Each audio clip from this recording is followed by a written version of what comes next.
Hello and welcome inside Platt Arena. I'm Ryan Lockhart, joined by Abdul Kamara. Abdul, we got a fun one on our hands tonight. Huntington comes in 15-10, 8-6 on the season. They're receiving votes.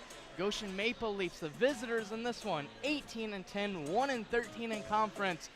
Two teams in the lower half of the conference, but the Forsters right now are looking good. What do you expect out of this matchup from both teams? From both teams, Ryan, I'm looking at a good game, a good competitive game. But with the Foresters, I'm expecting a lot of good D, a lot of open shots, and just a lot of teamwork. Coming off that win the last game, I guarantee they're feeling great. So, I'm expecting something nice. For Goshen, let's see what happens, honestly. I'm expecting a really aggressive game with them as well. So I'm looking forward to it. Now, Abdul, you mentioned the win in the last game for the Forsters. That was here against Mount Vernon Nazarene. Forsters won a close one there, 68-66. Sarah Fryman leading all scorers with 21 points, 4 rebounds, and 3 steals. But Brooke Saylor, she's been on a tear here recently. We're going to mention her in our keys to the game, but had a double-double with 17 points and 12 rebounds and was really phenomenal in that game, Abdul. Yes, she was. Yes, she was. She was able to find great open passes to get her team the ball and get the assist. How did Goshen fare in their last game, Abdul?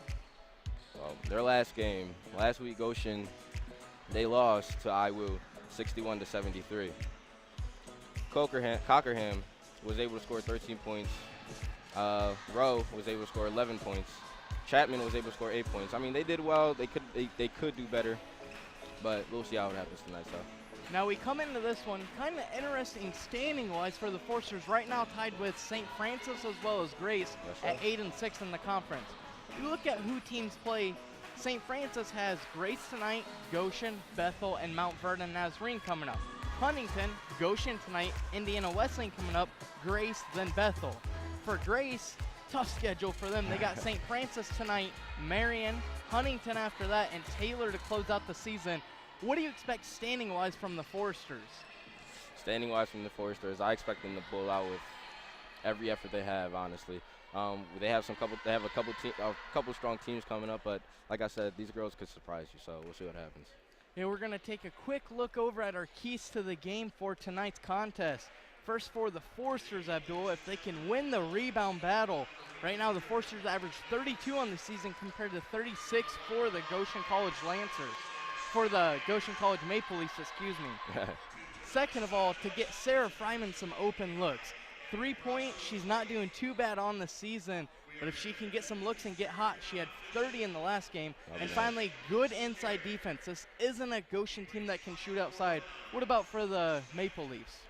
Well, for Goshen, they had to contain Fryman and Saylor. They've been, like you said, they have a hot game. If they get on fire, who knows what's going to happen, Another mismatch down low. So make sure they don't have any mismatches down low. They should make sure that they have everything contained and just play a really smart game of basketball tonight and make it to 61. So, hey, we'll see what happens. That's going to do it for our pregame festivities. Join us here for tip-off right here on FDN Sports.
What does it mean to impact your community?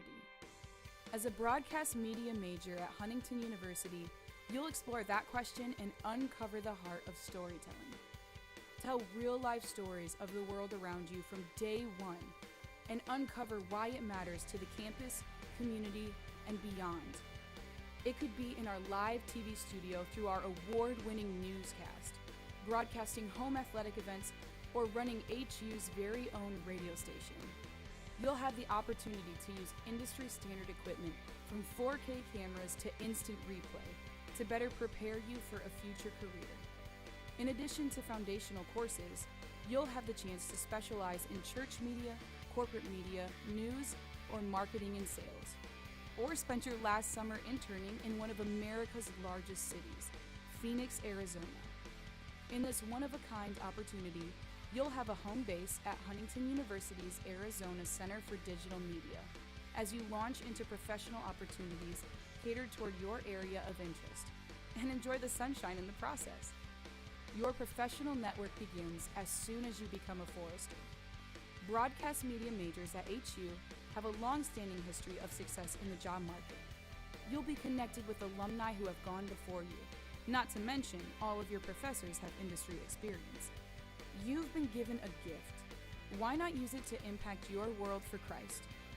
Huntington University Broadcast Media. Real life stories, real world experiences. Impact your community.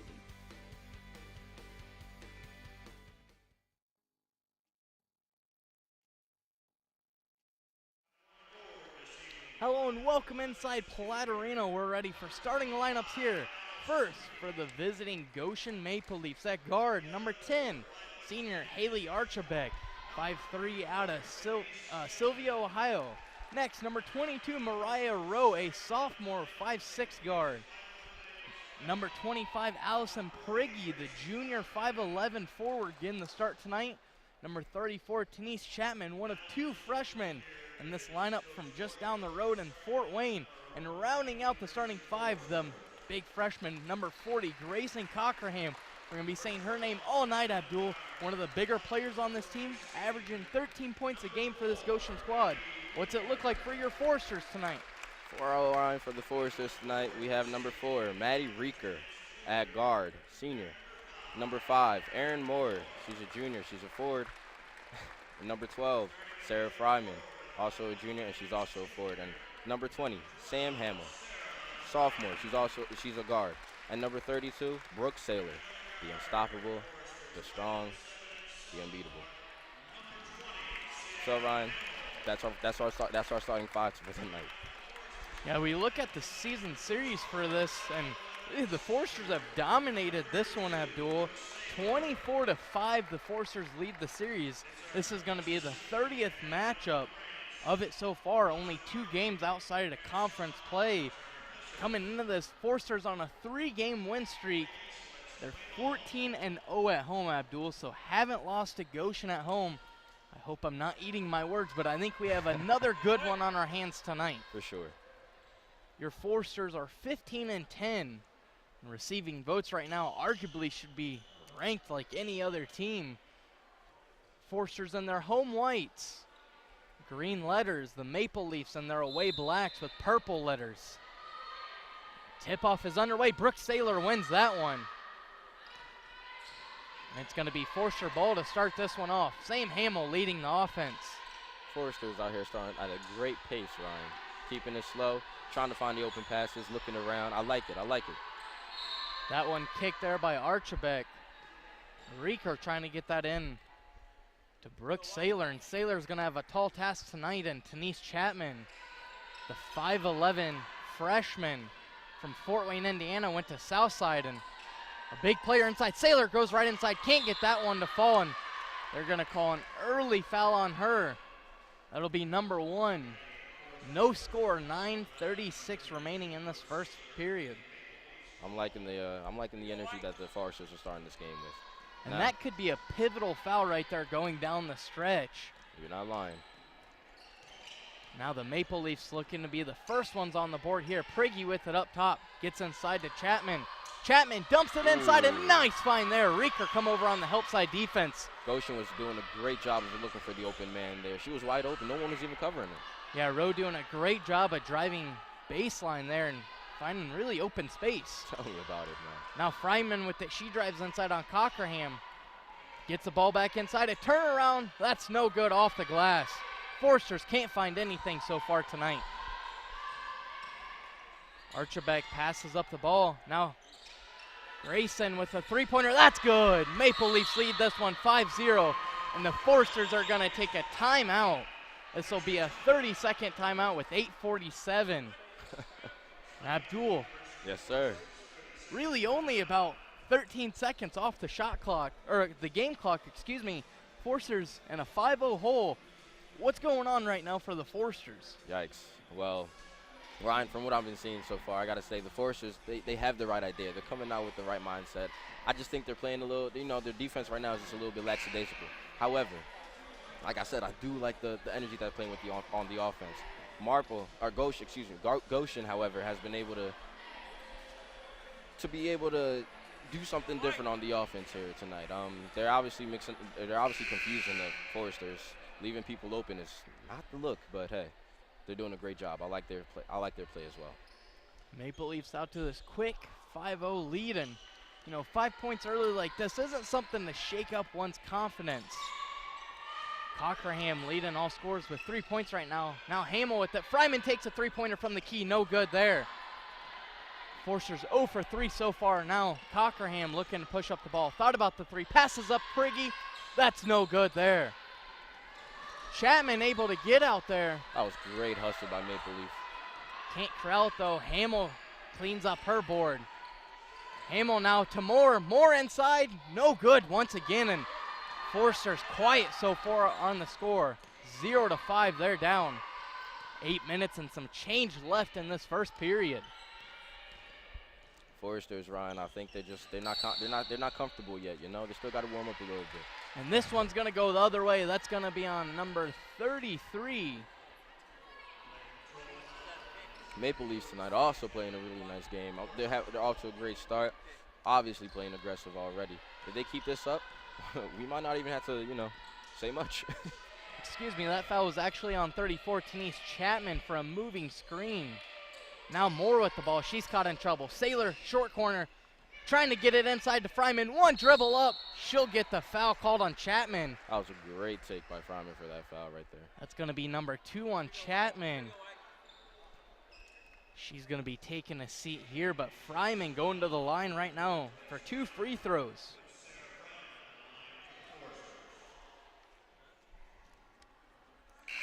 Fryman was shooting 86% last game at the free throw line. So, let's see. I think tonight she's going to have if she can get to the line a lot more, it's going to be a great benefit to the team. Fryman's second one, no good there. An uncanny miss from the Forsters. Spoke too soon there. But able to get 1 point on the board to get the Forsters on the board. 5-1. They're down in this one. 7:30 remaining.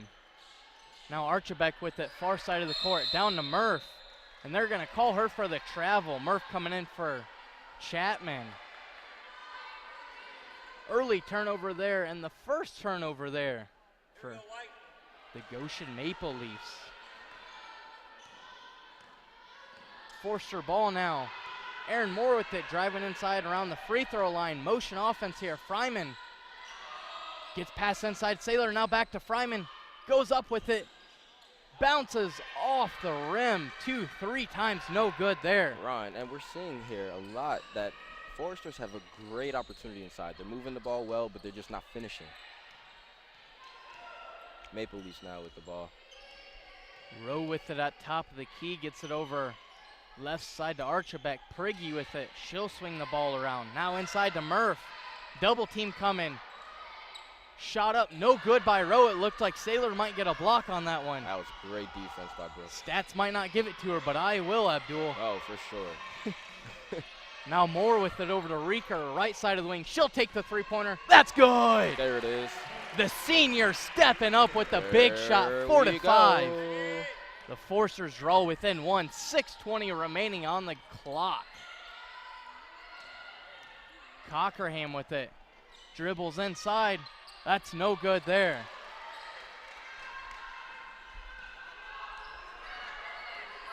Now Reeker with it. She'll drive inside. Cockerham not really picking her up. Lackadaisical defense. Moore with the shot. That's no good. And Hamill and Murph collide there. That looked like a tough collision, yeah, Abdul. that was a hit. I'm surprised she got up from that one. That's the first one on Sam Hamill. Looks like both players up and good there. This is going to be a rough one on our hands tonight, Ryan. Looked like we were kind of more hurt by that hit than both of the girls were. I mean, hey, I like the energy, though. I like the energy. Let's let them. They got to keep it up. Rowe with it, top of the key. She drives and passes to Chapman. Now Priggy with it. Cockerham to the corner. Archerbeck thought about it. She'll dribble it back out. The quick shifty guard. Rowe has it inside on Aaron Moore, and she'll get that layup to go off the glass. Beautiful play by Rowe right there. That is how you play the guard position. Dribble, running for the basket, boom. Great play by Rowe. Aaron Moore with it, far side of the court, dump inside to Saylor. Saylor gets double teamed, three-pointer from Reeker. That's good! Ooh, Maddie Reeker's on fire with 6 right now. She stood there. She posed for that one a little bit there, Ryan. She's got 6 of the 7 for the Forcers as they knot this back up at 7 apiece. 5 minutes left in this contest. Murph with it, top of the key. Saylor not coming out to her, and Murph really looked like she didn't know what to do with the ball. Archerbeck with it, over to Cockerham. Cockerham dribbling inside, looking for some help. Rowe wants a three-pointer. She'll take it. That's good. Rowe is playing a great game tonight. I think we're going to start saying her name a little bit more here tonight, Ryan.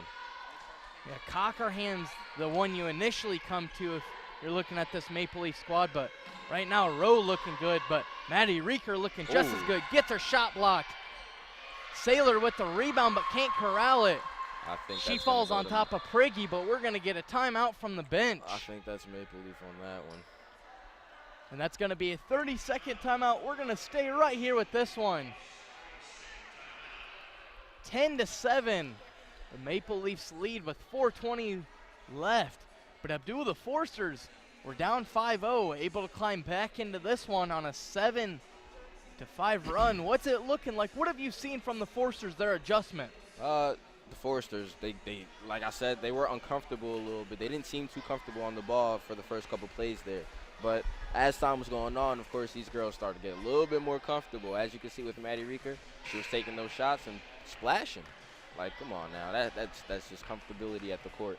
The team also seems to be following. They're still playing their smart, look, pass before shoot plays, but for the most part, I think they all just got comfortable, and the team is starting to come together now.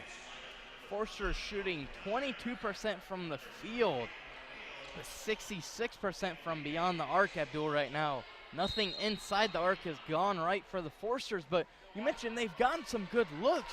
Just can't get them to fall. Once they start getting them to fall, it'll be a different story. However, again, Ron, Maple Leaf, they're playing a great ball game right now. This is a great challenge for the Foresters. Pass over to Cockerham. She'll drive inside. Fryman not betting on that, though. Archerbeck back over to Cockerham. Looking for some help. Now pass over Archerbeck. She'll take a three-pointer. That's no good off the rim. O'Neal with the rebound. Great rebound by Maple Leaf right there. Great way to keep the ball in their possession. That's number 20, Caitlin O'Neal, one of the substitutions that come in, and we're going to get a call on Murph here. Official's going to say she threw the elbow. It'll be number 1 on her, foul-wise. And now Sarah Doy's going to check in for Aaron Moore, the freshman from Penn High School. 7-10, your Forsters currently down to the visiting Maple Leafs. Maple Leafs are playing a great ball game, Ryan. I'm sorry, I keep saying this, but I like the play. They're playing well. They started on a great tone, They got to keep it up. Forster's gotten back into this one a little bit, but that ball got kicked out of bounds. Going to stay here with the Forsters, though. Inbound pass, Fryman above the key. She thought about a three. Now she'll drive in. Doy with the ball. Good screen there by Saylor. Pass inside. Doesn't find Saylor. Archerbeck able to get it. That's nice. Ooh. Quick Archerbeck driving inside. Kick to Cockerham. No good there with the shot. And that's going the other way. That's going to be on number 5, Logan Kyrie, the sophomore from Olivet, Michigan. And Fryman will take a seat as the other Penn High School player, Casey Morin, checks in the ball game. The 5'11 senior. closing in on a pretty good career here in the Forster uniform. Dumps it inside to Saylor, now back out to Moore, and she thought about the three. Saylor drives baseline there, the up and under, no good, left it a little bit short. Man, Saylor has had a rough night under these baskets a little bit. She's doing a great job of getting open and finding the open bucket. Under 3 on the clock now. Cockerham takes 3. That's no good. Kyrie able to get the tip there. But Possible over and back, but no call by the official. Cockerham with it back. Passes to Kyrie. Kyrie looks inside back to Cockerham at top of the key. Murph inside has Saylor. Great defense by Saylor. That's another block. Defense. Her offense needs to get to match that level.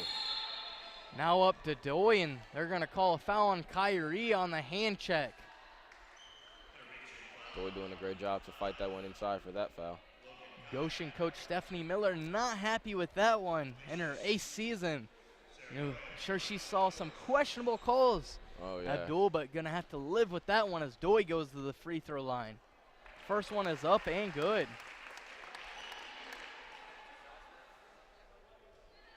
Sarah Doy has been shooting 66% from the free throw line last game. Able to get both of the free ones to drop there, though, and we're going to see Kyrie take a seat with those 2 quick fouls, and Rowe checks back in for her. On the floor for your Forsters, Reeker, Hamill, Doy, Morton, and Saylor. For the Maple Leafs, Rowe. Now, Rowe with the three-pointer. That's good. Wow. Maddie Reeker coming out on that, but not far enough. 13-9. Your Forsters down in this one with now under 2 minutes left to go. Rowe's doing a great job of playing with her team, commanding her team, telling them to find her open, and just making the bucket. Reeker's got O'Neal flashing all over. Now Morton thought about a 3 inside to Saylor. Saylor goes up with a block by Murph. Again, Murph blocks it again. 2 big blocks there by Murph. Good job off the bench. Now a 3-pointer. No good there by Hamill. Saylor couldn't corral it. Wow, Forrester's really fought on that last possession there. Dump pass inside to Murph. Murph gets double teamed. Cockerham with it though. No regroup here. 14 on the shot clock. Rowe top the key, has any direction she wants. She'll use both picks. Cockerham with dump pass inside, and that's going to go the other way. Slips out of Murph's hands. That would have been it too right there. Maple Leaf was able to finish that pass. Ooh.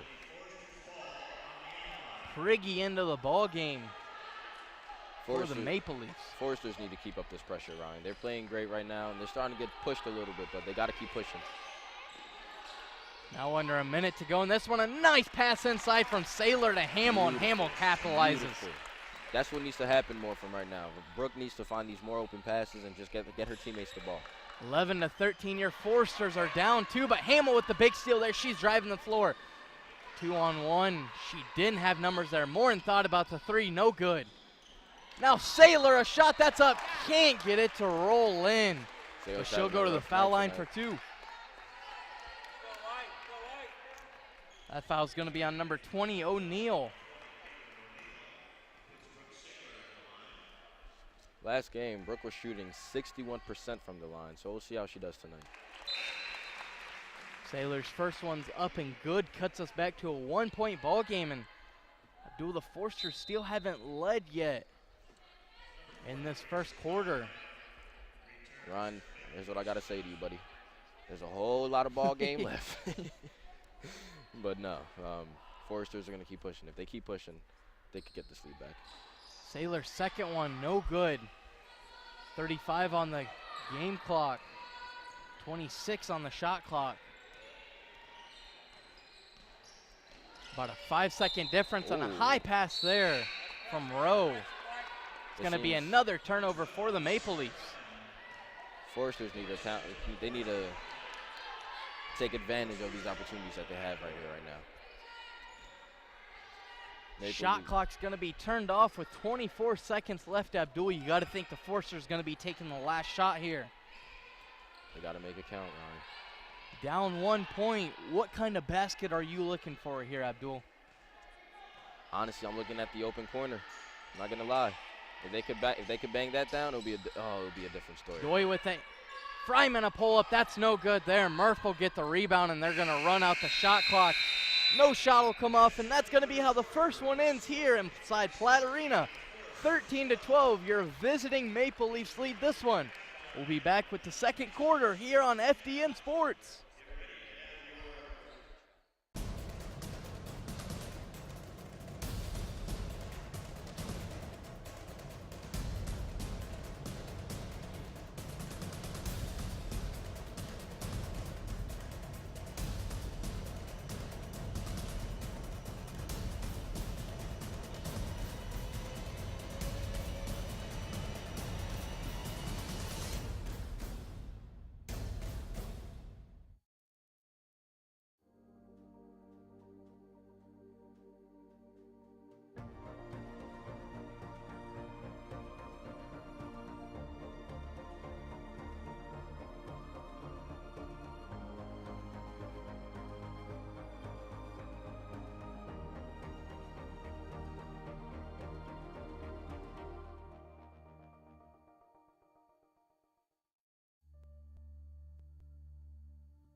Hello and welcome back inside Platt Arena. Ryan Lockhart and Abdul Kamara on the call. And Abdul, it's been an interesting one so far. Your Forcers down 1 point to the visiting Maple Leafs. What have you seen that you like from the Maple Leafs right now? I've seen a lot that I like from the Maple Leafs right now. Their passing is on point. Their shots are falling. Their team chemistry is nice. It's beautiful. It's working, you know. It's why they have this lead right now. I've seen a lot from Rowe, especially. She's playing a great game, being the lead scorer of her team right now. So I'm expecting a lot from her tonight. Shooting woes right now hurting the Forcers. They're only shooting 20% from the field.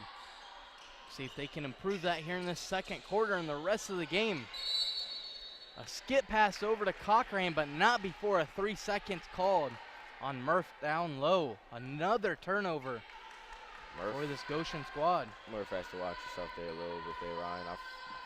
I think I've heard her fouls a little bit too much already. That's the 7th turnover for Goshen early. Now Reeker inside, and that's good. Good find by number 12, Sarah Fryman.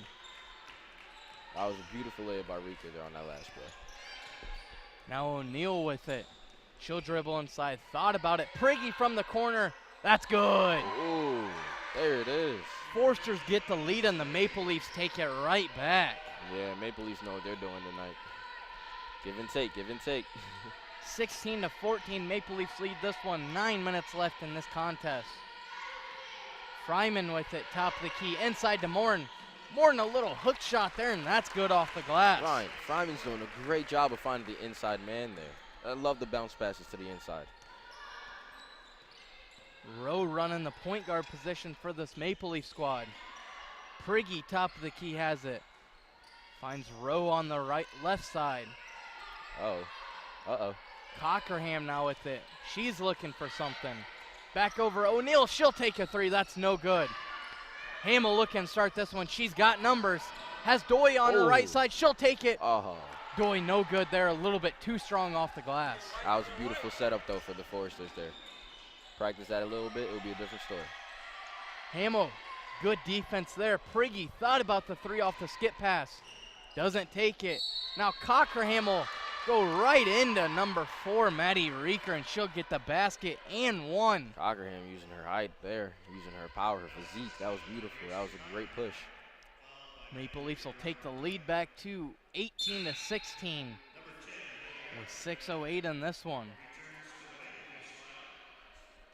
Last game, Cockerham was able to shoot 83% at the free throw line. So if she's able to continue using her body and get in the line and catch some fouls, it will be a great asset for this team tonight. On the floor for your Forsters, Reeker, Fryman, Hamill, Doi, and Morton.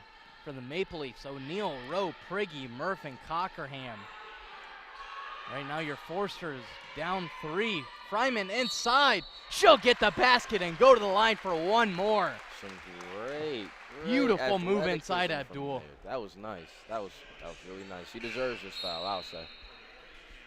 Now we're going to see Murph take a seat with 2 fouls. Chapman will check back in for her, as well as number 5, Logan Kyrie, in for 25, Priggy.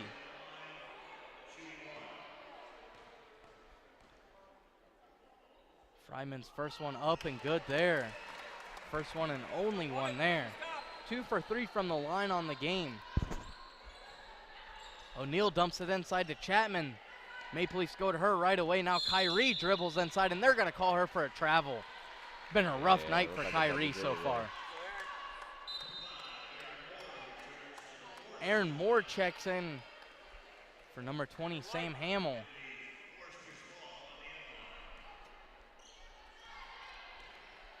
Sarah Doyle now with the ball. Let's see what she does. Ryan, I personally think that she's usually good at top. She knows how to find her teammates. Ooh, Moore now with the shot. Beautiful. Nice three there by Casey Morin. 22-19, your Forsters back up on this one. 7:20 remaining. Sarah Doy, some stifling defense on O'Neal. And they're going to call another 3-second here on the Maple Leafs. That's the second one of the night. O'Neal has some beautiful dribble game right there. She almost got Sarah Doyle with that last play. Forsters come out strong here. Lead this frame 10-6. Playing some really good defense so far too. Now Fryman drives baseline, and they're going to call her for a travel. Fryman, I still think, though she got that travel the last place, doing a great job of finding the open inside. And Abdul, that turnover, only the second one for the Forsters on the night so far.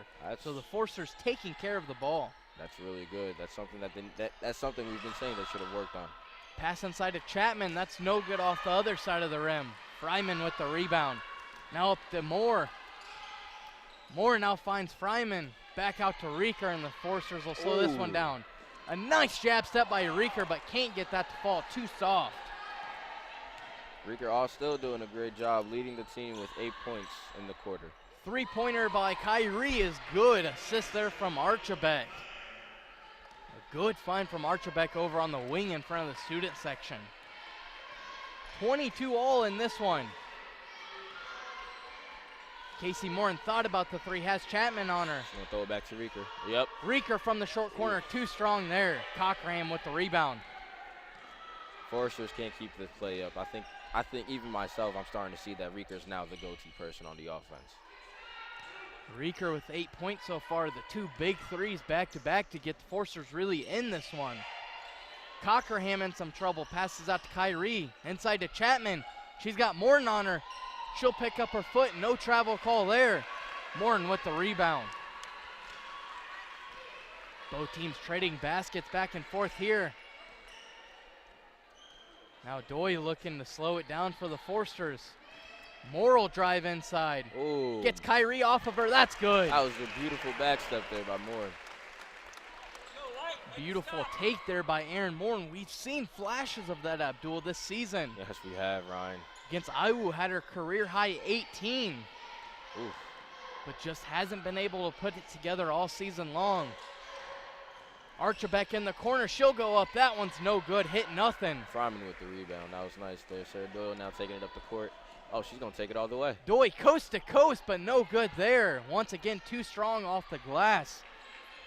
22-24. The Forsters are up in this one. Now under 5 minutes in this contest. Cockerham with it over O'Neal. She'll drive inside on Fryman. And they're going to call a charge there on O'Neal. Fryman with the smart take there. Yeah, I would got to give it to her. Fryman just simply beat her to the spot, Abdul. You know, I mean, hey. And she did 1 and 2. I saw a little bit of push there by 20. Priggy will check back into the game for Cockerham, as well as Rowan for O'Neal. Doyle take a seat as Hamill checks in for her. 4:35 remaining in this one.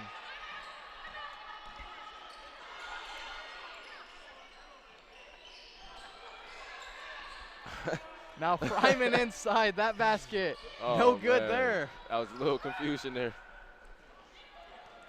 Now the Maple Leafs with this one. Sorry for a little bit of confusion. May have had an extra player on the floor there for the Forsters, but no call there, Abdul. And we're going to stay playing basketball here inside Platt Arena. Awesome night tonight. Like I said, the arenas, they're feeling good. Everybody seems very calm and happy. They're enjoying the battle tonight. Rowe a three-pointer. That's good. Wow, Rowe has been a constant scorer for this team tonight. She's doing a great job of just cashing those threes. She gives the Maple Leafs the lead once again, 25-24. Now Fryman inside. Finds Saylor outside. Fryman back on the right wing with it. Thought about the dribble inside. Camoran, a dump pass inside. Fryman, a three-pointer from the corner. No good there, left that short. Gets her own rebound, though. Beautiful, beautiful, beautiful play. Her third one of the night. Now Moore has it. Fryman right side.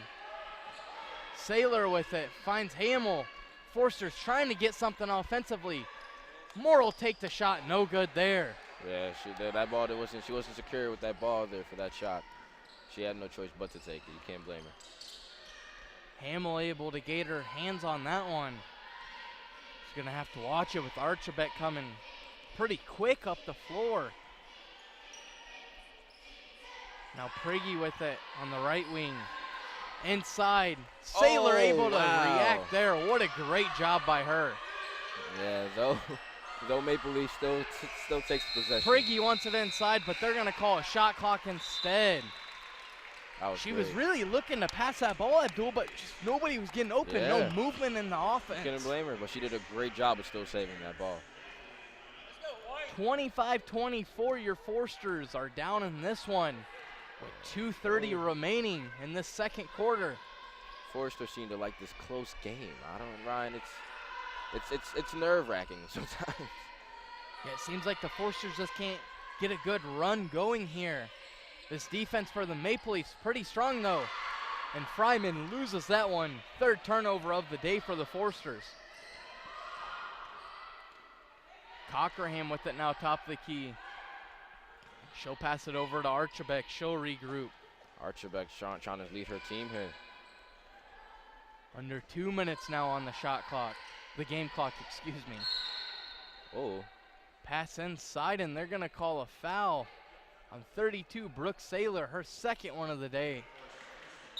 They're going to call Saylor for an extra arm in the back there as Saylor will now take a seat as number 4, Maddie Reeker checks in the ball game. So senior for senior, but guard for forward here. Let's see how it plays off. Honestly, I don't think that was a bad substitution. But Reeker has been able to get some points off here for the Forsters. They have Rowe on the floor, so.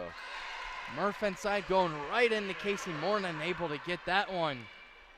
Really haven't seen Murph be dominant inside. That's our first basket of the day. Does have 3 rebounds though, but Fryman short corner with it, passes Hamill. Hamill up and under. No good there. That was beautiful play by Hamill though. She tried. The Forsters getting good looks, Abdul, but not getting them to fall. Prigge now with it. Beautiful, beautiful defense by Fryman.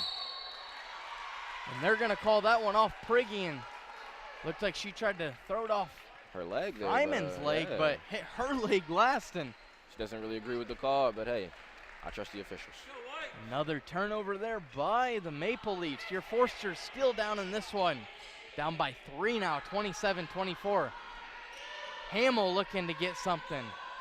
Finds Fryman on the right side. She'll take a jumper. That's good. There it is. And that is vintage Sarah Fryman. 6 points now in this contest. Ryan, I think I feel the heat. Is it coming? Is it coming? For the Maple Leafs' sake, you hope not, but for the Forster faithful, you're hoping so, Abdul. Oh, you're not lying. 1 point ball game now, 40 seconds on the game clock, 15 on the shot clock, and Prigge will throw up a shot. That's going to fall, and that's good. Man, she made that turnover count. Getting a little bit of revenge, per se. Yeah. And Sarah Fryman. Fryman's first foul of the ball game. And Prigge will go to the line for a free throw. Ryan, I've seen Fryman play some nice defense here tonight. I got to give it to her. I agree with that, Abdul. Got a charge call earlier, and really that last turnover was kind of because of her. Prigge, though, able to cash in on that to make this a 4-point ball game. 30 seconds left on the game clock. 20 on the shot clock, about an 8-second differential, Abdul. Hamill now with the ball. I think she's going to let it run down a little bit. Forster's going to hold this one here. Now shot clock, 8 seconds.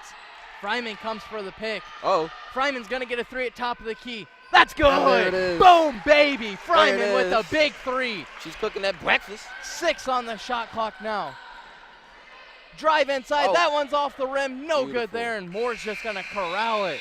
And she'll hold that one. That's going to be how the first half ends. Abdul, just some quick things you saw there before we go to halftime. Yes, yes. So for the Foresters, that was beautiful.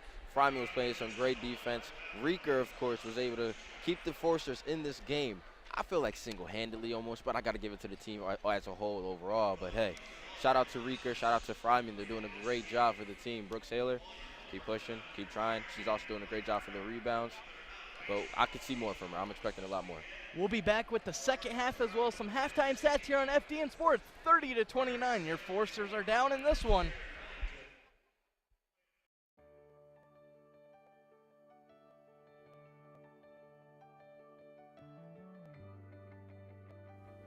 I am Dr. Fred Miller. I am the Department Chair of Kinesiology and also an exercise science professor at Huntington University.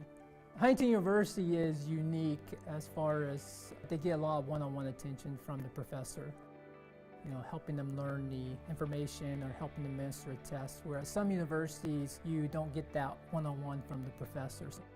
One of our themes focuses is on being a Christian and trying to be a good role model for others.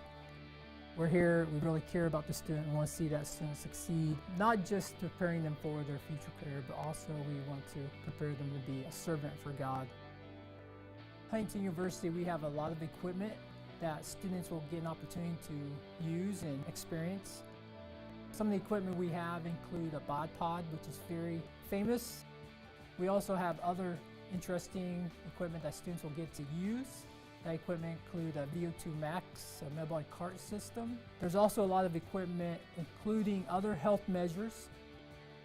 Students will get plenty of opportunity to learn how to use all this equipment, and they will get administering it to other students. Oftentimes students who get an undergraduate degree in exercise science will go on to physical therapy school, or even they will go on to physician assistant school. And then also another common career path for students is to become a strength conditioning specialist and mainly work with athletes. Exercise science is a degree where students will gain a lot of knowledge about health, but having someone that has the knowledge and experience to help an individual to get fit, to get healthy is important. And students at Huntington University, they learn about knowledge that's credible and that's important for students to have so they can help these individuals.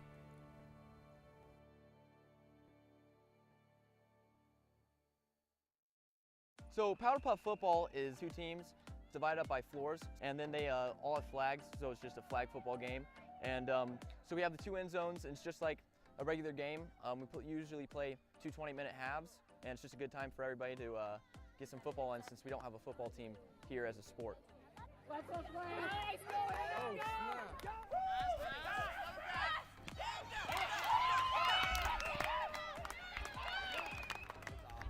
Powder Puff to me is something that actually opened me up at Huntington.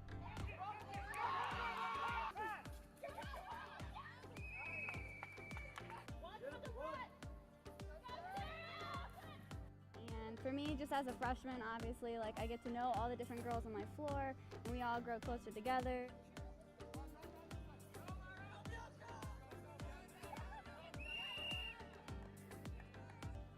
Powder Puff just means a lot of unity between the girls on the floor, and just provided a lot of good fun between all the other girls on campus as well.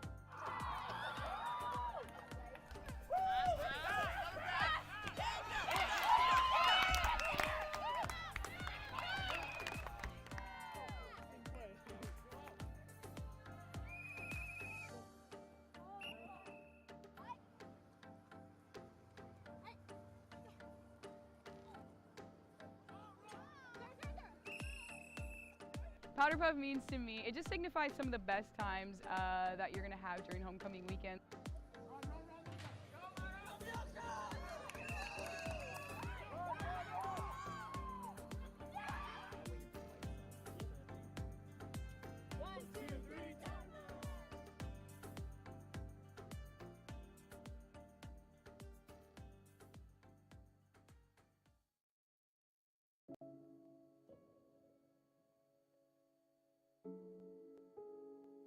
Here in Huntington University's film program, we offer a one-of-a-kind experience. You'll have access to state-of-the-art equipment and the opportunity to gain practical experience on set. But what really sets us apart from other universities? While the films that we make are important to us, we give special attention to how we make them. In our film program, we understand the process behind making a film is just as important as the finished product you see on screen, and how we treat one another on set has a big impact. Which is why our program is part of the Kinema Commonwealth, a group of filmmakers dedicated to creating an environment of mutual respect that values individual artists over the bottom line. Our goal is to create excellent works of cinematic art and storytelling that both entertain and turn those involved into better people. We hold to 3 community values that make up the Kinema Manifesto. The first is respect for the individual, in which the time, energy, resources, and personal well-being of the artist are shown full respect. Artists are not just used for their talents, but embraced as collaborators. The second is respect for the community, where the natural environment, the local community, and the audience are all treated with the utmost care and respect. Filmmaking impacts not only the filmmakers, but those around us too. The third is respect for the art, because each filmmaker should be given artistic freedom to work creatively and to the best of their ability, while remembering that we are all working towards the same story. We believe that by living out these community values daily, the resulting projects will be works of passion, infused with the artistic voices of all the filmmakers. Our hope is that our students will not only practice these values during their 4 years here, but that they will take them into the professional industry and over time, revolutionize the way films are made in the United States and the rest of the world. We are striving to create leaders who pursue excellence in their craft while showing love and respect to those around them.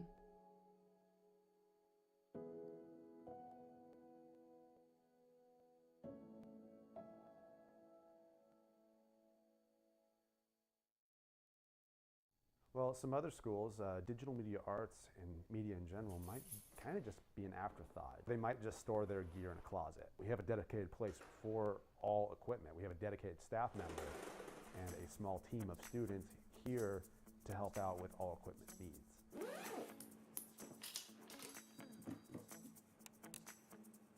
Life at Huntington, DMA Equipment Center, take 1. We call it the cage, and to our best knowledge, it's probably stands for Camera, Audio, Grip, and Electrical. The cage, or the equipment center as some people call it, is really the hub of all equipment and resources for all of the film, broadcast, animation projects. So if you need camera equipment, audio, lighting, anything that'll help you out on set on a project, this is the place to get it. What I do here at the Equipment Center, one of it is manage our physical assets with the department. The even bigger part of that is the interaction with the students. Equipment usage at Huntington differs from a lot of other schools in the sense that they actually allow freshmen to get hands-on experience with the equipment that is provided here at the cage. So my job is to help people who need to reserve orders. I help people check out orders, spaces that are rentable, so Studio A, edit suites, the Foley pit, scheduling all those.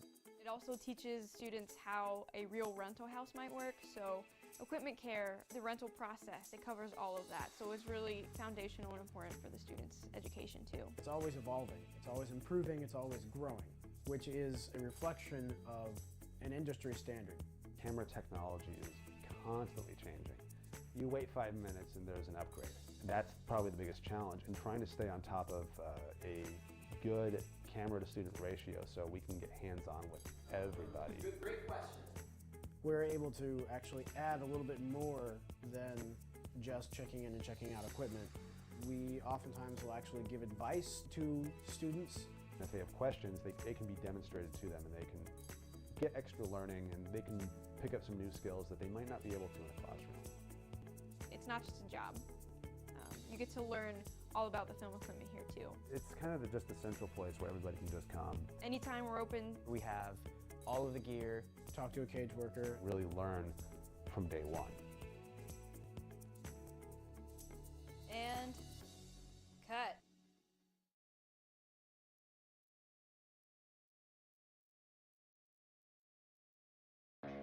Everything has a beginning, a moment where a dream becomes an idea, and an idea a creation.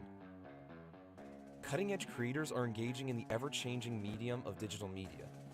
But one thing never changes, and that's story. We are storytellers. Whether it's on set, in the lab, or in the field, we are always looking to understand the heart of society and explore the depths of human nature. The goal is to make captivating, moving narratives that the world will want to view and cherish. But the journey to that goal is vital. Where you learn and how you learn makes all the difference. Every great movie or broadcast has a creative body working behind it, and those artists and technicians had to learn, had to start somewhere. They needed a place to tap into their passions and train in their craft. Digital media is a living, breathing thing, consisting of a network of moving parts. Different skills are necessary for a healthy creative body. Some skills you may not have even heard of yet. And without each of those individual breathing parts, we would look and sound a whole lot like this. We need you. In Huntington University's Digital Media Arts Department, you get your hands on equipment from day one. You don't have to wait a few years to get in the studio or get on a set. In your first year, in your first semester, you'll work in supporting roles on underclassmen projects and even get to develop your own stories. So, you want to operate the Red? We can do that. Want to learn how to use a Cintiq? We got you covered. How about anchoring a live TV studio? Yeah, we got one of those too. You may not have a clear plan in mind, or may not know what your interests are yet, but your years at Huntington are time for self-discovery and to embrace your passions. One thing's for sure, the professors are always a source of encouragement and ongoing advice, who more than anything want to see you succeed and grow in those passions. You may be missing home, but rest assured, you always have a family to turn to in this department. Not only does the program grow your technical and artistic side, but it also pushes you to seek truth and grow in your walk with Christ. The power of story itself derives from Jesus. Our artistic skills and visions can be a most meaningful form of worship. The real world starts before that diploma is handed to you. You have opportunities to build up your demo reels, travel for your craft, and work with clients. We prepare you for a life in LA if you choose, possibly a career at DreamWorks, or maybe you work for a professional sports network. Our students are putting out good work and showcasing it to the world. We attend a number of conferences, festivals, and competitions each year. I'll let our awards speak for themselves. And get this, 93% of our graduates are working or in grad school. So this goes out to all the storytellers, dreamers, and artists out there, looking for a place to call home the next 4 years, while honing their creative minds and skills. So what do you say? Are you in? It's on the... He made it! Oh my God! Hello and welcome back inside Platt Arena here. Ryan Locken and Abdul Kamara. Abdul, quickly, what'd you see in that first half from both teams you liked as well as a weakness? Well, from both teams, Ryan, let's start with Maple Leaf first. I saw some great aggressive offense. They were able to find the open man, get the open shot, and splash the open shot, which matters, of course. You know, they did a great job. They stayed aggressive and they stayed in tune. And they never, even when the Foresters would get the lead, they would always come back and just score it back and take it back, you know.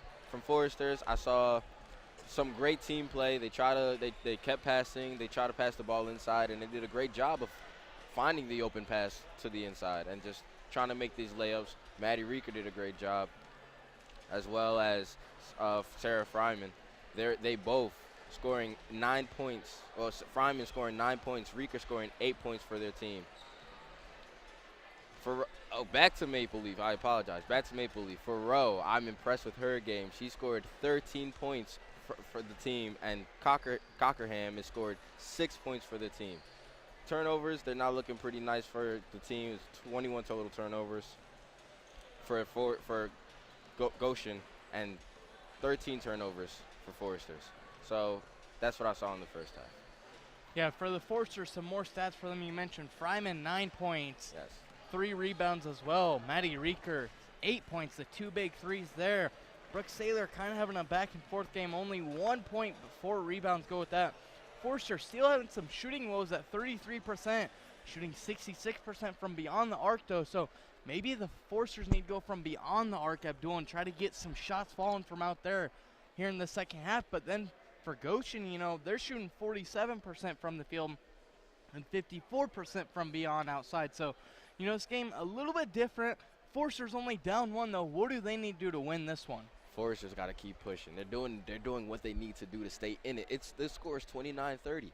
The Foresters just got to keep pushing. And without a doubt, I have all confidence that, yes, they'll win this game if they keep pushing.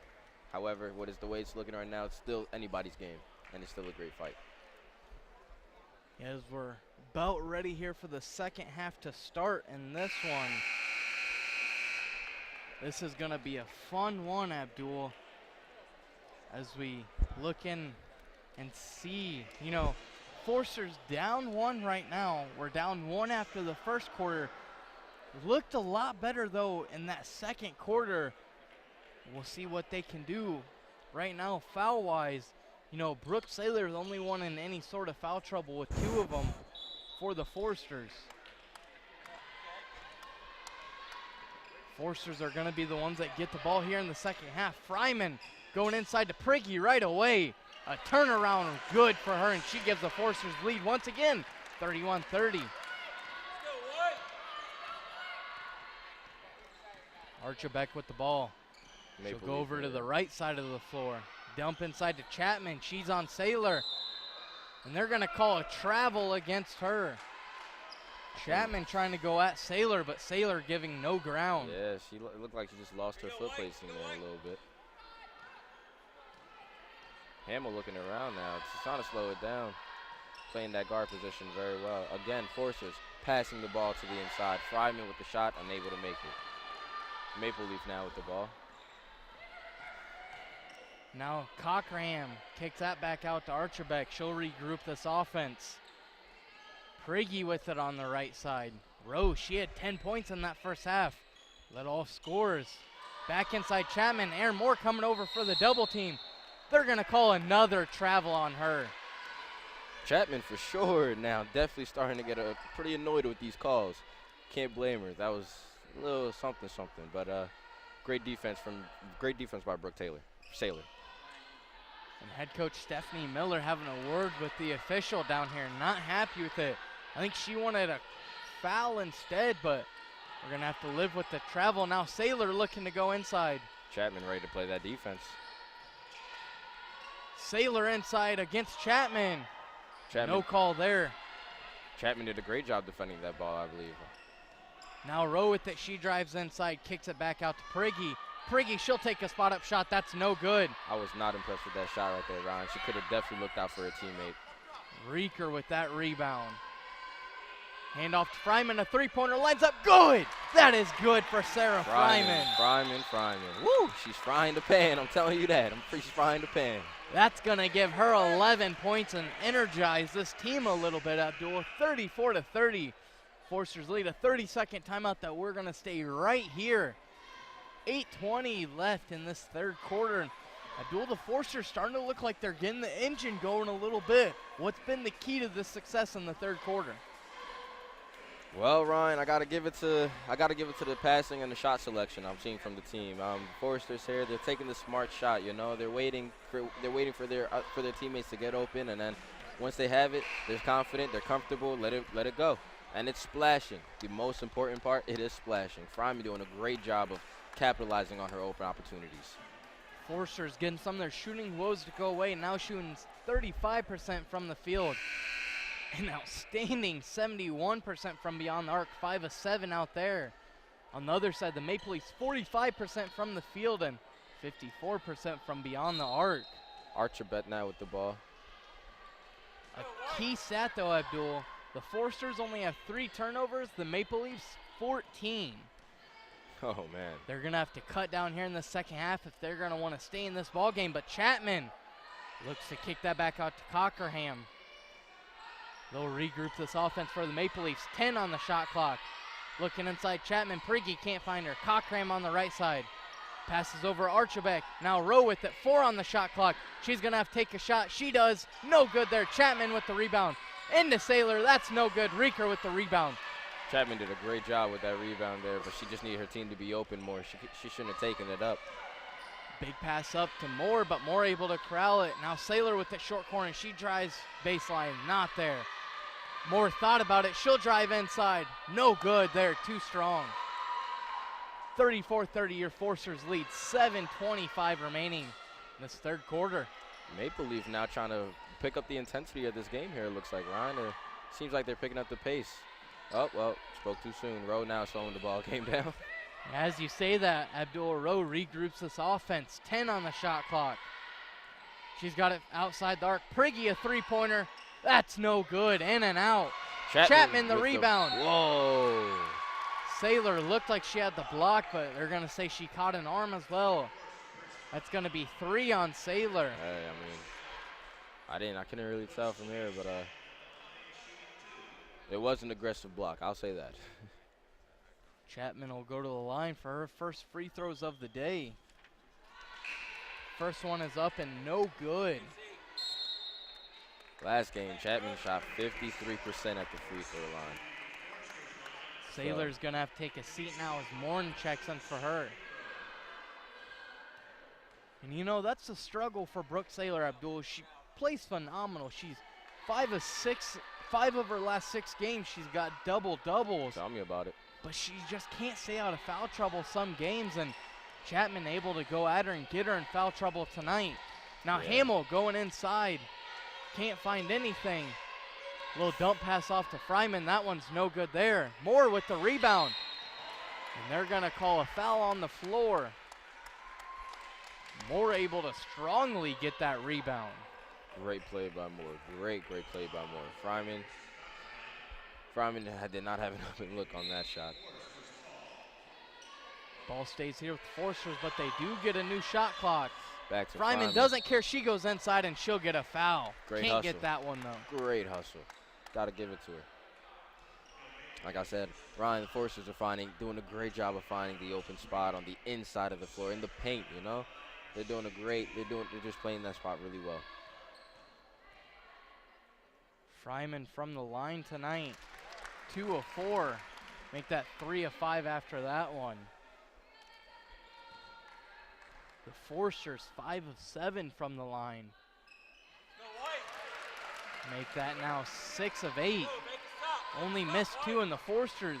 Predominantly a good free throw shooting team, but and some woes here recently, Abdul. Yes, indeed. I've seen this team improve a lot since the first time I've been watching. Rowe with it, top of the key now. 12 on shot clock, over to other side now. A skip pass, and looked like Cockerham just cut a little bit too soon there. And that seems like the third time I've seen a turnover like that from Maple Leaf tonight. Maple Leaf. Excuse me. Archerbeck and Cockerham just not on the same side there. Hey man, Ryan, don't mind me saying, I think Maple Leaf here might be getting a little bit intense. They're starting to get worried a little bit. You see a couple girls chatting back and forth. I think they're trying to find a solution. Foresters are now starting to pick up the intensity and just find the open shot and make great on their opportunities. Little breather here for everybody on the floor as the official said the ball was a little bit too wet, wiping it off there, but we're back to basketball now. 6 minutes and some change on the clock. Fryman thought about it from the free throw line, didn't take it, passes up to Moore. Now back to Fryman. Moore from the short corner. That one gets blocked by Chapman. Man. Since she's been out of foul trouble, she's played phenomenal, Abdul. Now, wow. Abdicator, she tries go inside. She'll take it back out. Chapman inside has it. Kicks it out to Priggy. Reeker on her. To the corner to O'Neal. 13 on the shot clock. Cockerham with it. 9 on the shot clock. Moore trying to stay on her. Finding nothing. Priggy to the corner. Three-pointer. That's good. Beautiful. Archerbeck hits that one. A dagger. Gotta give it to him. Brings us back to a 2-point ball game with 5:20 remaining. Fryman goes inside a spin. That one's good. Wow. That was great hustle by Fryman. That was beautiful. That gives Fryman 18 on the night and had her career high 30 against Goshen the first time these two teams played. Looks like she's on pace to get another one tonight. Again, Skip pass over to Cockerham. Fryman knows she's on fire tonight. She knows she has the hand. Three-pointer from Priggy, no good. Reeker corrals the rebound. Fryman now with the ball. Let's see what she does. Oh, back to Reeker. Reeker thought about three. She'll take the pull-up instead. That's good. That was a beautiful pump fake by Reeker on that one. And the Forsters are cooking now, up 6, 40-34, with 4:30 left in this third quarter. That one goes off. Each official looking at each other. That's going to stay here for the Maple Leafs. Aaron Moore will take a seat as freshman Jade Clement from Columbus Grove, Ohio, gets her first minutes of the day. Number 33, Murph will check back in, as well as number 5, Kyrie, for the Maple Leafs. Abdul, it looks like the Forsters have kind of regrouped here and got back into this one, but I would say it's almost the defense for the Forsters that has been strong. Without a doubt. Chapman goes inside. Moore goes to the floor. Bully her way into that paint on that one. Woo. Surprised no charge call there, but it didn't look like Moore was trying for it. That may be why she didn't get it. Yeah. Fryman a three-pointer. That's good. And there it is. She's frying the pan, Ryan. She's frying the pan. You talked about it. She is hot right now, Abdul. She knows it, Ryan.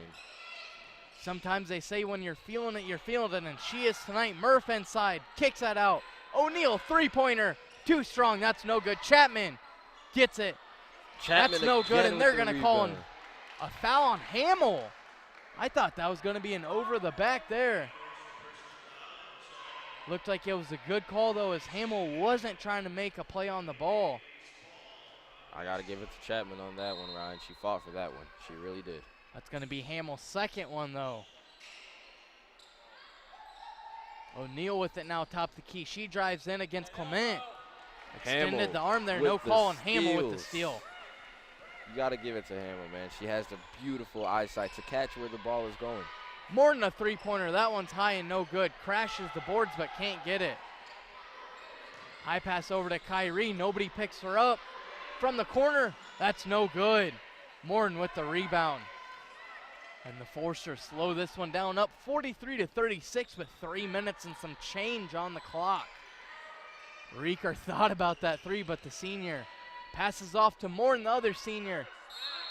That one smacked out of bounds, and that'll stay here for the Forsters. Chapman now takes a seat. Cockerham in for her. Again, Ryan, last game for Hamill. Here at Platt Arena, she was able to get 6 assists and 4 steals.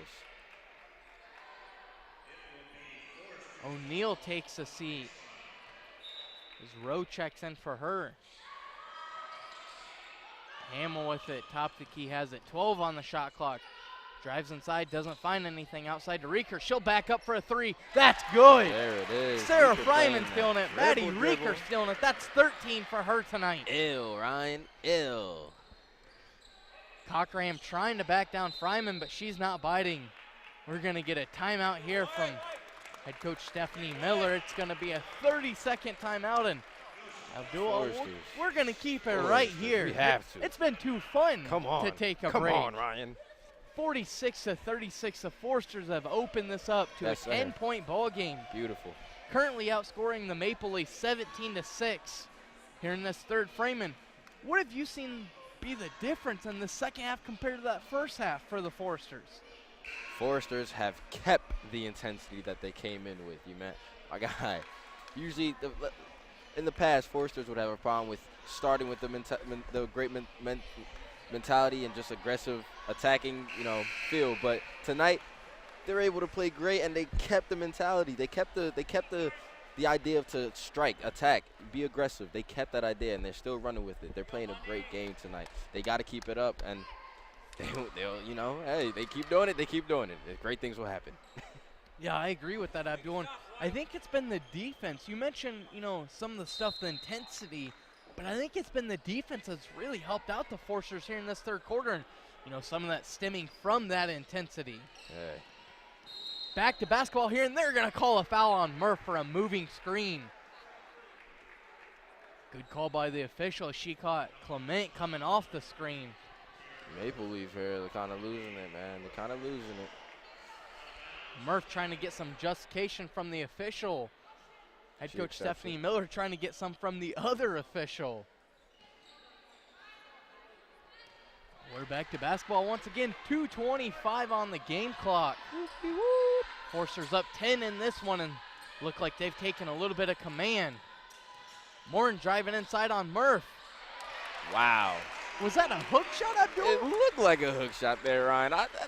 I couldn't make that shot. I gotta clap for that one. Hey, a little bit of a throwback shot there from Casey Morin, but she's able to get it fall. That's 5 for her. And they're gonna call a foul on Clement. It's gonna be her first one of the ball game. Some scoring update. Women's basketball action. Grace beat St. Francis 70-63. That puts St. Francis on a 4-game losing streak. And that looks good for the Forsters right now. Now Grace moves up a game, but if the Forsters win today, Abdul, they'll stay tied with them. You know, looking at the remaining schedule, that's good for the Forsters for Grace to win that. It would be great, and that would be a great matchup for the Foresters as well, Ryan. So I'm looking forward to that game. Grace coming up, they'll face Marion. They'll be at home against Huntington as well as Taylor. So a tough stretch for them. St. Francis, they got Goshen up next. Casey Morin, a three-pointer, that's good. The Foresters are feeling it from Shooting deep it right like now. a pro, man. Take your shot and walk off. But St. Francis has Goshen up next, then Bethel and Mount Vernon. So, you know, conference play getting down the road. The Foresters trying to get a game in conference play at home, and it's looking like it might be, Abdul. I think it will, Ryan. With the way things are going, I wouldn't be surprised. That was a close one there. Hamill could have definitely stole that 3 one. on the shot clock, and they're going to call a foul on the floor. And number 20, Sam Hamill, that's going to be her third. Now Sarah Dolan for Sam Hamill. And I think the big thing, Abdul, there was 3 seconds on the shot clock. Yes, that sir. now gives Goshen, a whole new shot clock. Oh, man. Able to waste some time if they want, but Rowe takes a three-pointer right away. Murph with the rebound. Kyrie now with it. She'll drive inside out to Cochran. She thought about a three-pointer. Over to Rowe, and they're going to call her for a moving travel. Rowe not liking that call, and we've seen quite a few travels called tonight, Abdul. A lot if you ask me. And Abdul, turnover-wise, 18 for Goshen. For the Forsters, 3. Forsters average 9 per game, so, you know, only 3 so far tonight. That's beautiful work by this team. Foresters are doing a great job of taking care of the ball tonight, Ryan. More than a three-pointer, that's in and out. No points off that one, but Forster still lead this 51-36. Shot clock turned off. 15 seconds left in this one. Abdul, a big defensive possession here would go a long way into the fourth quarter. 7 on the shot clock. Murph has it at the free throw line. She's talking to Cockerham. Cockerham goes up, that's no good. Big defensive possession by Casey Morin. No fouls called. That's going to be how this one ends. Morin took charge in this half right here, Ryan. I got to give it to her. Her with the 2 threes, and then, of course, her defensive outplay. That was beautiful. That's great. It's exactly what the Foresters need. They keep pushing like this. Man, come on. 51-36, the Foresters lead it going into the fourth quarter. We'll be back here on FDN Sports. This is how we like to do it.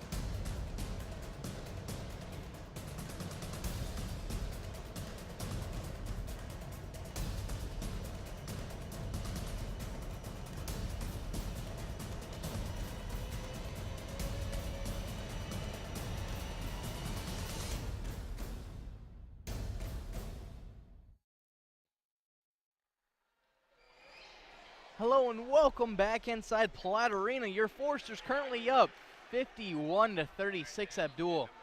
They've taken a 15-point lead, credited to a 22-6 run there in that third quarter.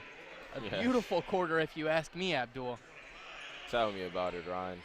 Foresters and Maple Leaf both playing an aggressive game right here. But however, Foresters on top playing a more aggressive game and more smart game. I'm proud of them. They're able to hold the ball, contain the ball. I hope they keep doing it.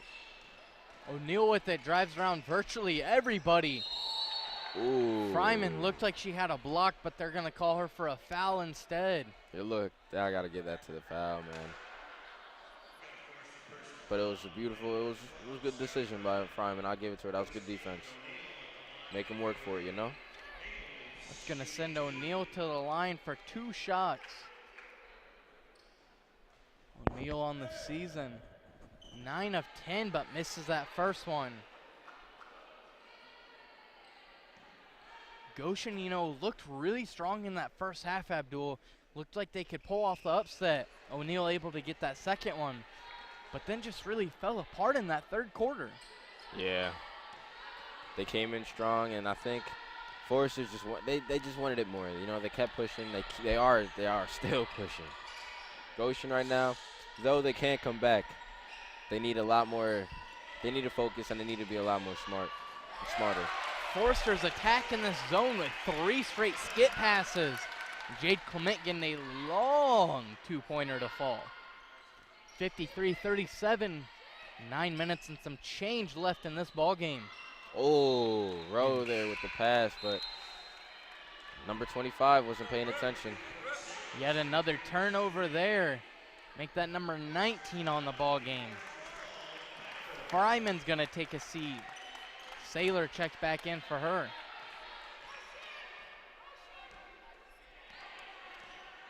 Abdul, we see a zone here now from the Maple Leafs, a 3-2 zone.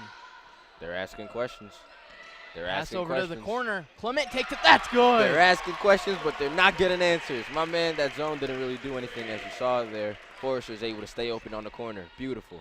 Clement off the bench, but getting her baskets to fall. She's got 5 right now. Hey, man, you know what it is. It's beautiful when you can support, when you can rely on your bench. Prigge thought about the 3-pointer. No good, and they're going to call a foul as Chapman went strong inside. That's on Saylor. Brooke Saylor still catching a lot of these fouls, man. She's playing great defense in my opinion, but hey. Looked like Saylor had good position there under the basket straight up, but happened. Looked like she just caught Chapman's arm a tad bit there, sends Chapman to the line. First one up and good.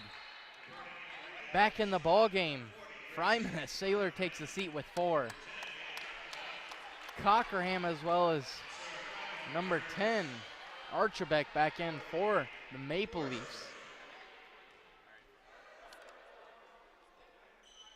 Chapman. Second one up and good as well. There she goes. There she is. And we're going to get a 30-second timeout here by head coach Lori Kohler. Abdul, we're going to keep this right here. And the last contest, these two teams faced off against each other. Yes, sir. It was at Gunman Gym in Goshen, Indiana. The Foresters won that one 66-57. Sarah Fryman with their career-high 30 points to go with 5 rebounds, 3 assists, and 4 of 6 from deep. Brooke Saylor big with the double-double, 12 points and 15 rebounds, 4 assists and 2 blocks in that one. And Hamill, really that all-around effort we always see from her. 7 points, 8 rebounds, 4 assists, and 4 steals and 2 assists, excuse me. What did it look like for the Goshen Maple Leafs? Well, Ryan, Cockerham was able to score 18 points with 8 rebounds and 3 for 4 at the three-point line. Preggy, 12 points with 4 rebounds, and she was 2 for 8 at the three-point line. Murph, 6 points with 6 rebounds, and she had 2 blocks as well. Yeah, she came off the bench in that one as well, so strong effort from her. And they're going to call O'Neal for the quick foul there. Reach there by O'Neal. 8:36 on the clock. 56-39. And the full court defense now put on by the Maple Leafs. Oh, Doi able to get that one. Get that beautiful ball. Doi slows it down as Archibald picks her up. Morton thought about the three-pointer. Now inside, Fryman. She'll drive baseline. Oh, Somehow man. Fryman gets that one back. That was something. 10 on the shot clock now. Reeker has it, uses a pick. Fryman a three-pointer. That's no good, leaves it short. Fryman with 21 tonight. She's been on fire. Now Priggy inside to Chapman. A beautiful steal there. Yeah, Chapman just lost it there. I guess her hands must have slipped or something because it just flew out of her hands. Now Reeker goes inside. They're going to call that one on the floor. No shot. Oh, man, it looked like she had it. O'Neal found her just a second early there. And O'Neal's really been grimacing in pain here the last couple minutes, Abdul. She checked out earlier and looked like she had an injury and kind of limping off now. Tell me about it, Ryan, but you got to give it to her. She's been playing some good ball tonight. Yeah, O'Neal only 1 point, but 3 rebounds and really been a hustle player. Fryman, a beautiful cut inside that gets the approval of the Forcer faithful here. And we're going to get a timeout from Stephanie Miller, head coach of the Maple Leafs, as they cross half court. It's going to be a full timeout, and Abdul, I think we're going to take this one with them. Your Forcers lead 58-39 with 7:41 remaining. We're going to be back here on FDN Sports.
Hello and welcome back here, Huntington, Indiana, for this matchup.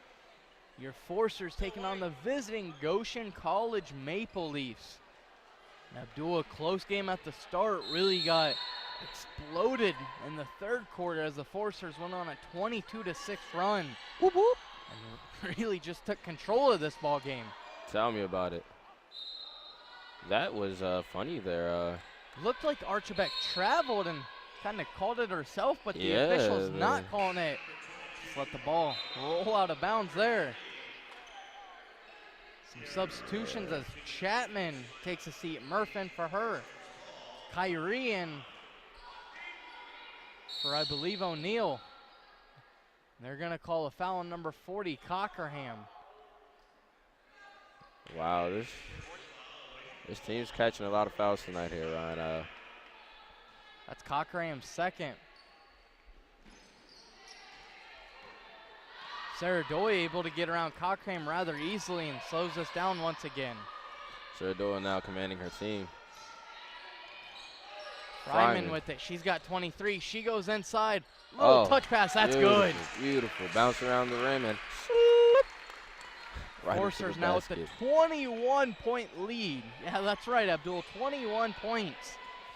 Yikes, Ryan. Look to be well on their way with the win here. 7:04 remaining. Cockerham drives inside against Doi. Is met by a brick wall, and number 30, Casey Morton. Kyrie now goes to the ground, and they're going to call it jump ball. This one's going to go to the Forcers.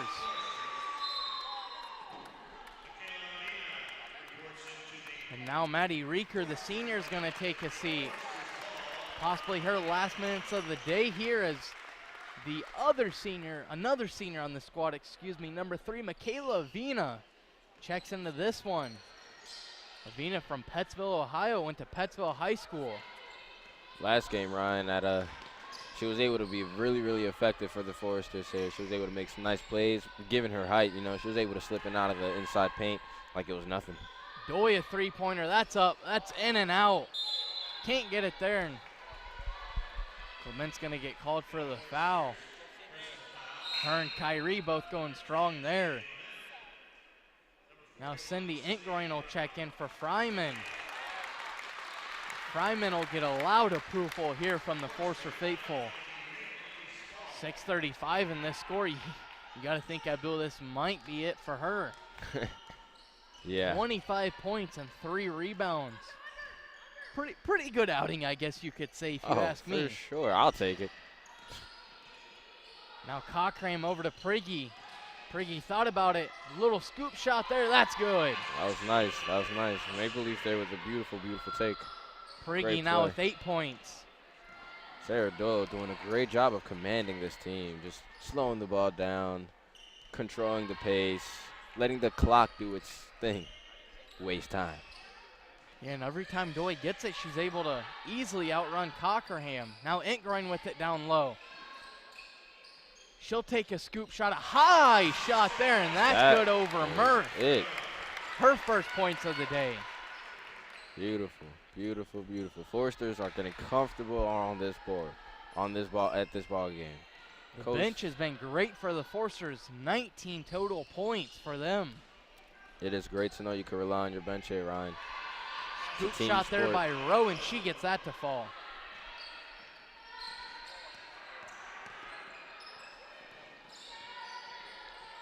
Doy brings it up, slowing the pace down. Forsters in command. 62-43 with 5 minutes and some change. Entgroin now looking for Clement over to Avina. Avina against Cockerham, and the big 5'11 Cockerham able to get the easy block on the 5'2 Avina. That was a good take into the paint by Avina. Foresters here leading points in the paint by 22-16. They're doing a great job of finding that open shot.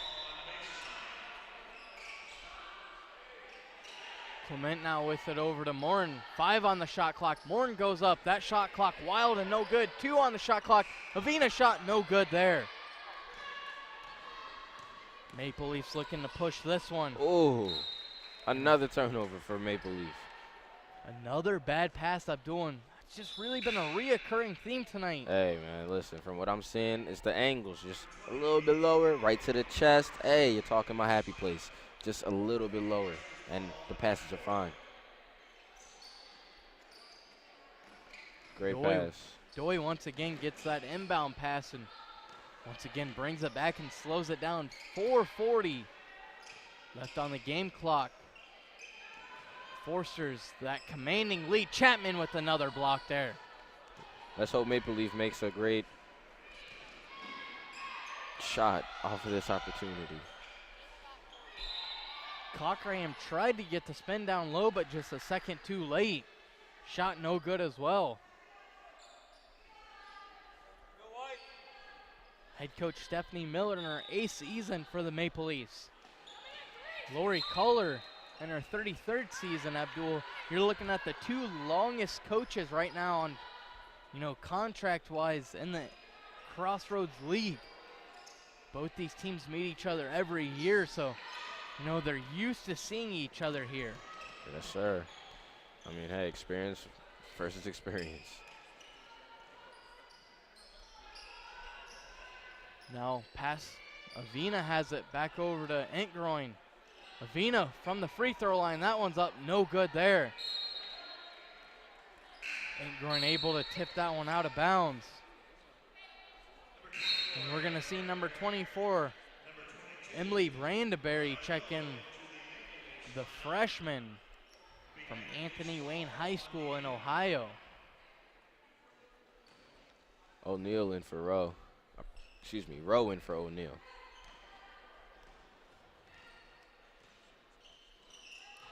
Priggy with it. She passes off to Rowe. Rowe a strong first half with 10 points. Rather quiet here in the second half, though. Priggy, now the smaller Avina, drives on her, but passes over to Brandenberry. Rowe has it. Maeve took an extra step. No call, though. But they're going to call the extended arm. against Clement for the Foresters. Ryan, I'm starting to get the feeling that Maple Leaf here is looking for a solution that they still can't seem to find. But Foresters here are still keeping the pace up, still keeping the intensity. Nobody follows Roll on the baseline, but she passes off to Priggy for the easy 2 under the basket. 62-45, your Foresters lead in this one.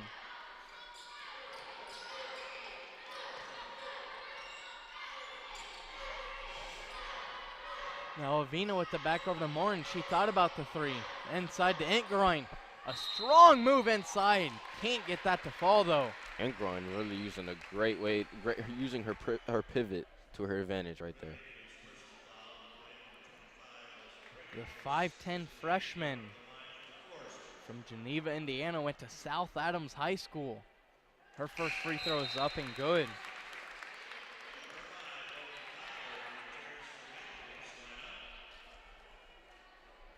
Entgroin, a 90% free throw shooter. Second one up, and that one's no good.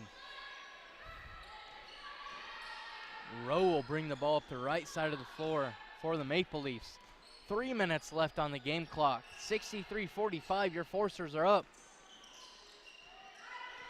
Kyrie looking to drive on Doy.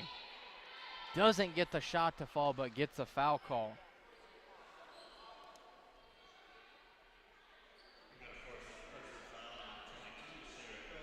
Kyrie, last game was shooting 68% from the line.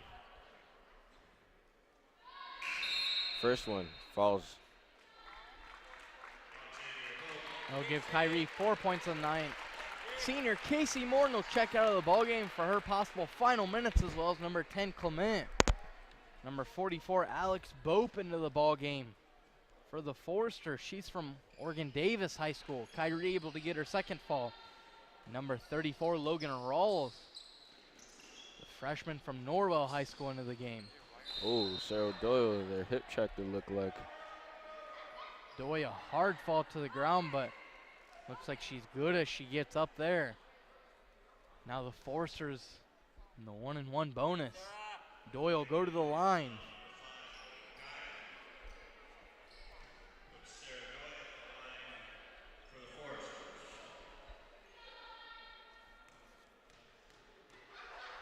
Doy's first free throw is up. No good there.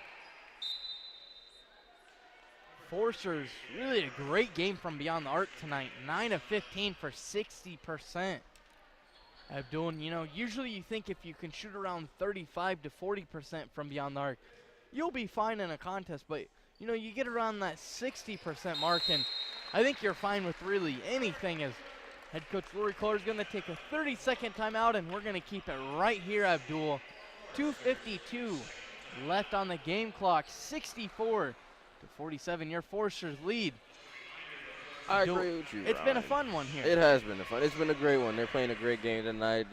Yeah, the arena is not a bad game. We're all enjoying this game. We're enjoying this game, and you can't complain too much. But back here, as you were saying with the 3 points for the Foresters tonight, yes, big kudos to Maddie Reeker and Sarah Fryman for scoring the majority of the threes on the team. Sarah Reeker, of course, 3 for 3 beyond the three-point line tonight. Sarah Fryman, or Maddie Reeker, and then Sarah Fryman, 3 for 6 on behind the line tonight. Again, you're doing a great job of just being able to find the open man and just make the shot and splash the shot. That's all that matters. They're playing a great team ball tonight. On the floor for your Foresters, Avina, Doy, Rawls, Entgroin, and Bope. For the Maple Leafs, Kyrie, Archibek, Rowe, Branberry, and Murph. So really outside of Archibek, all. Alex Bope. Looks like she had a big block there, but the Forester faithful thought it was too, but the ref calling it a foul. Hey, man. She was laughing a little bit. I think she might know it was a fire foul, but hey, from what we were looking at, it looked clean. Yeah, I think Bope's maybe not going to be happy about that one, but going to have to live with it here. Yeah. But a good basketball play from her, you know, something doesn't get a lot of playing time, but it's nice seeing her when she is in there being able to do some stuff like that, Abdul. Being effective, for sure, for sure. Like you said, Ron, we've been saying this whole game, Foresters tonight have been able to rely on their bench really, really well. Now Doi with it out by the volleyball spike line. Entgroin trying to get it inside. Pass off the leg. Kyrie with it. She'll look outside beyond the three-point arc. Brandonberry has it. Over to Rowe on the right side. She'll span inside. Entgroin able to get her hands on that one. Whoa, there we go. Now Rawls has it here for a fast break. That one gets tipped though. Out of bounds, but they'll stay here for the Foresters. We'll see Cockerham check back in for the senior, Haley Archibek. Foresters were able to take great advantage of their opportunities here on the turnovers, scoring 17 points off of turnovers compared to Goshen, who scored 2 points. Now under 2 minutes left in this one. Rawls a bad pass there right in to Kyrie, and they're going to call her for the bump foul on the sideline.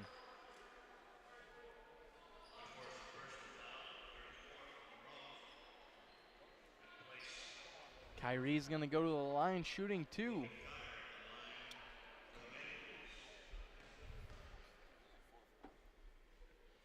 First one's up and good. Kyrie has been shooting last game 68% at the line.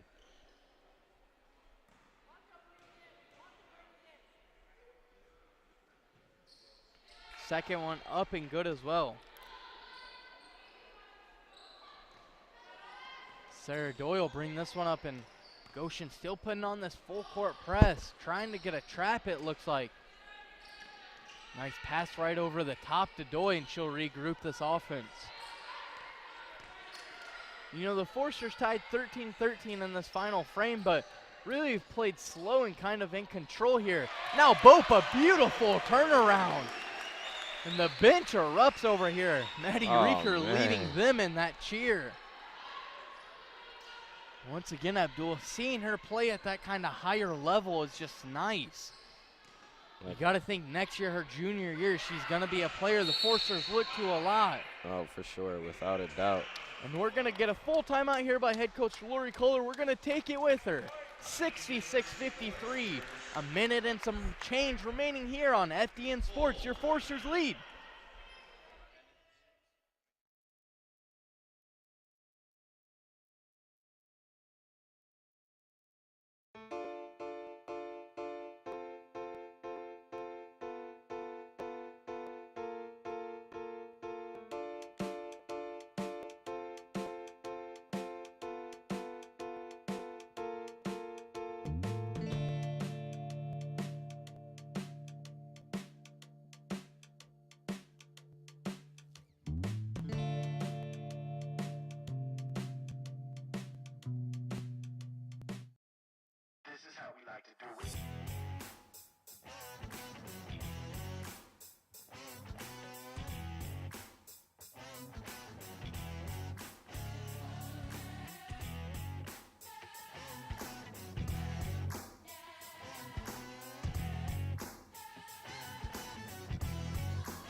Hello and welcome back inside Platt Arena. Ryan Lockett and Abdul Kamara on the call. And Abdul, a slow first half that, I don't know about you, had me on the edge of my seat. But then the Foresters in the second half really slowed it down and really took control. It's Erica Zook turning the ball over there. Travel called on her. Slow half indeed at the first, Ryan. But like you said, Foresters are able to keep the pace here, keep pushing, and just turn out with this beautiful lead in the end. Kyrie thought about a three. Now the ball gets kicked to Rowe at the top. That's in and out. No good there. Entgroin with the rebound. Rowe thought that one was going to fall for sure. Zook pushing the ball up. Has a couple Maple Leafs behind her, but doesn't get it picked off. And Zook will slow it down once again. 20. Ooh. And they're going to call her for a charge on Rowe. Looked like she caught her with an elbow. That was a hit. Rowe going to the ground there. She'll take a minute to get up. And it looks like the officials are going to talk about this one, Abdul.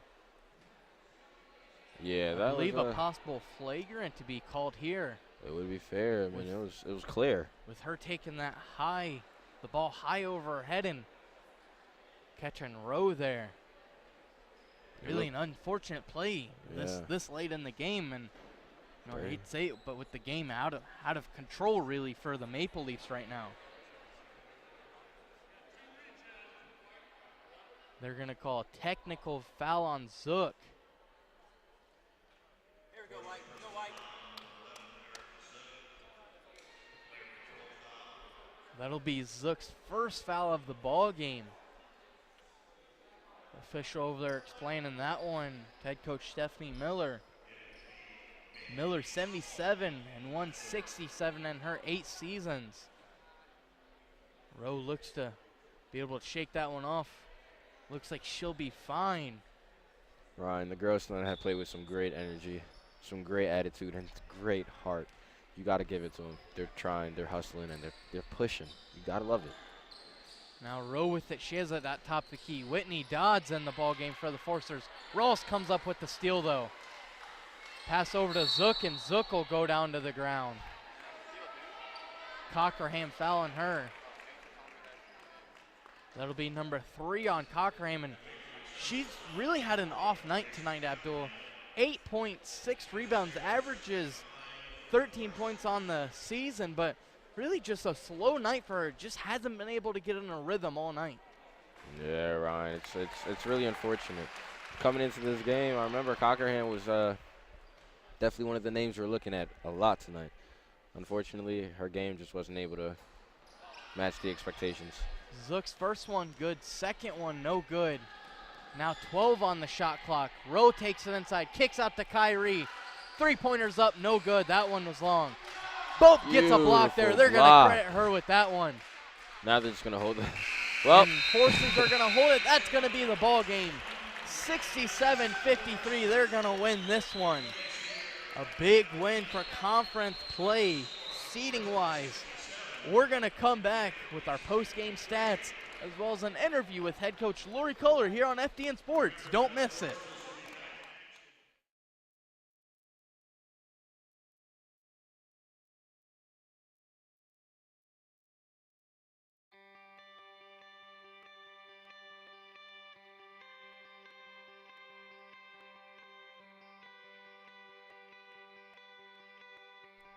What does it mean to impact your community? As a broadcast media major at Huntington University, you'll explore that question and uncover the heart of storytelling. Tell real-life stories of the world around you from day one and uncover why it matters to the campus, community, and beyond. It could be in our live TV studio through our award-winning newscast, broadcasting home athletic events, or running HU's very own radio station.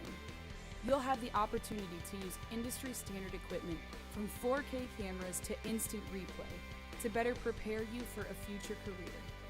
In addition to foundational courses, you'll have the chance to specialize in church media, corporate media, news, or marketing and sales.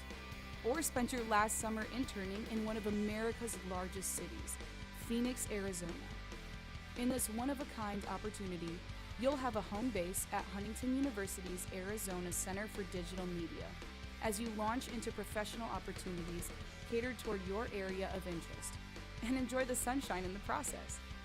Your professional network begins as soon as you become a Forester. Broadcast media majors at HU have a long-standing history of success in the job market. You'll be connected with alumni who have gone before you, not to mention all of your professors have industry experience. You've been given a gift. Why not use it to impact your world for Christ? Huntington University Broadcast Media. Real life stories, real world experiences. Impact your community.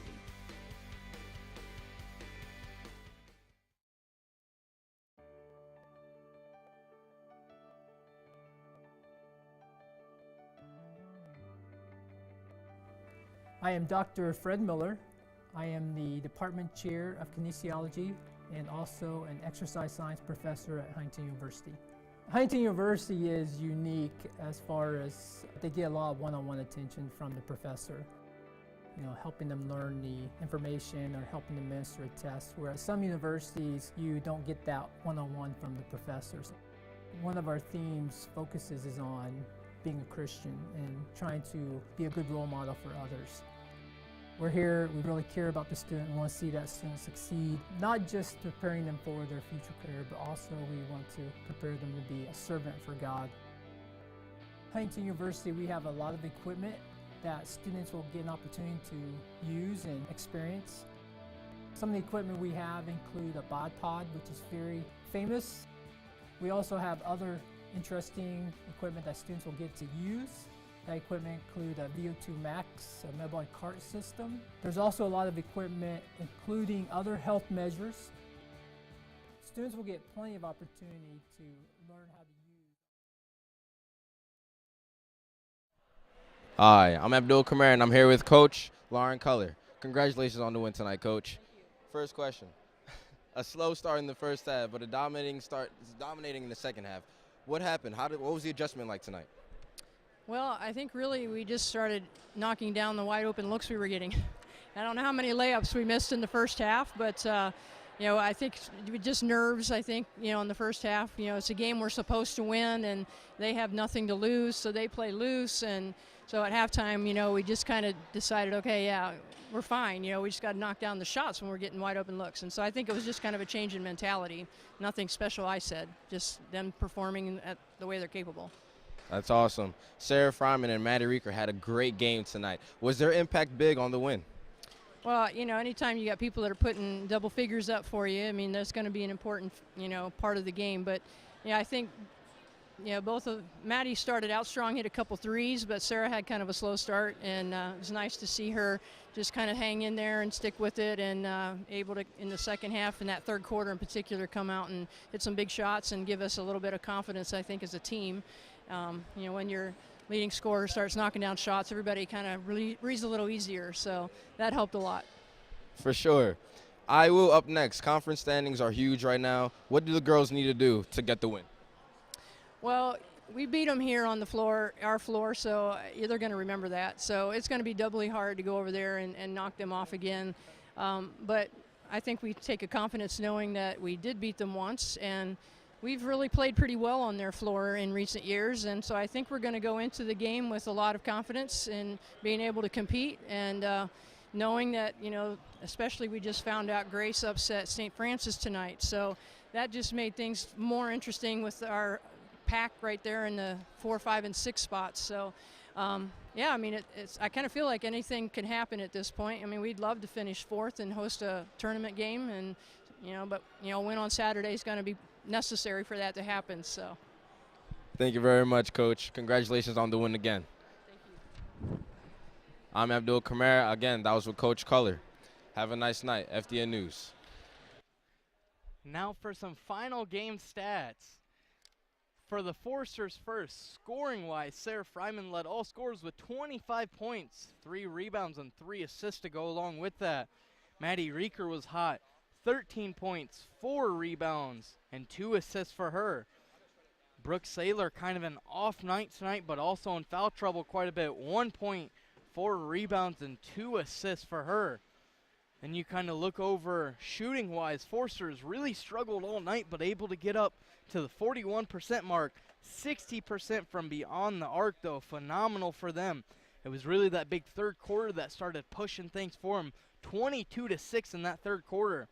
Now over to Goshen, leading for them, number 15, Mariah Rowe. She had 15 points, 3 rebounds, and 2 assists.